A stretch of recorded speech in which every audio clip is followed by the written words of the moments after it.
Hi, Simon Whale here, Chief Kerfuffler. I'm here with Dominic. Hi again, Dominic, Hi. from View Agents. You okay? Yeah, good, thanks. Great, good stuff.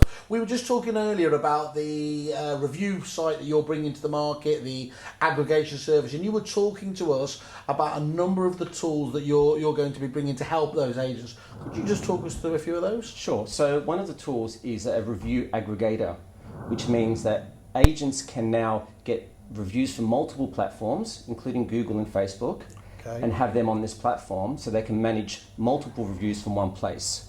Now, once we have those reviews on the platform, they can do multiple things with that. So we use special algorithms where we can analyze the data from the reviews. So an example is we look at a text within the review, and we give a sentiment score based on that text, to give the agent an understanding, was that a really positive review or not? So let me talk about that though, Dominic. So that's what I think we're talking about there is, that's to deal with the sort of person who says, I never give a 5 out of 5 or a 10 out of 10 there, and yet the strength of their actual testimonial is very, very strong. Sure. You're talking about there that you're able to say that that is a strongly positive sentiment. Correct. Is that right? Yeah, because the words have power. So you might have a 3 or 4 star review, but the words within that review are really positive.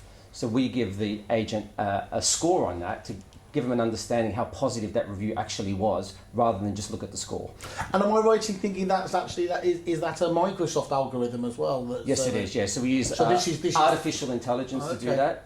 So everyone likes a bit of artificial intelligence. Yes. So on the flip side, we do the same with the reply from the agent. Yeah. So we want agents to reply to both a negative but also a positive review.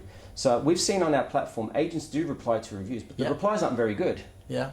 So we want to encourage agents not only to reply, but to write the right reply. And the sentiment analyzer will scan the text within the reply and will rate their reply to see if it was a good reply or a bad reply. So I think I know where you're going with this. So what if I'm right in thinking is when you read one of those negative reviews, you do tend to go a bit Basil faulty, don't you? You probably type out something that was your fault, you weren't right for this, or something like that. And what that's trying to make you think about is actually remember that it's not going to just be that person looking at this, it's actually going to be all the future potential clients of yours, and they're watching to see how well you respond and how responsibly and probably maturely, let's be honest, you are dealing with that. So what we've noticed is from our data is that a person reading a review will read the reply as much as they read the review itself. Yeah. Especially if it's a negative review, because consumers know that not every business is perfect. Yeah. And people know that businesses do make mistakes. But what's important is how they handle that mistake.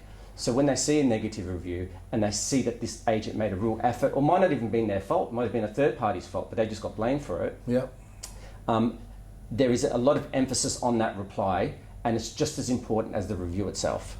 I think that's really good information there. Yeah. Thanks, Dominic. Really good feedback there. Everyone's kerfuffling.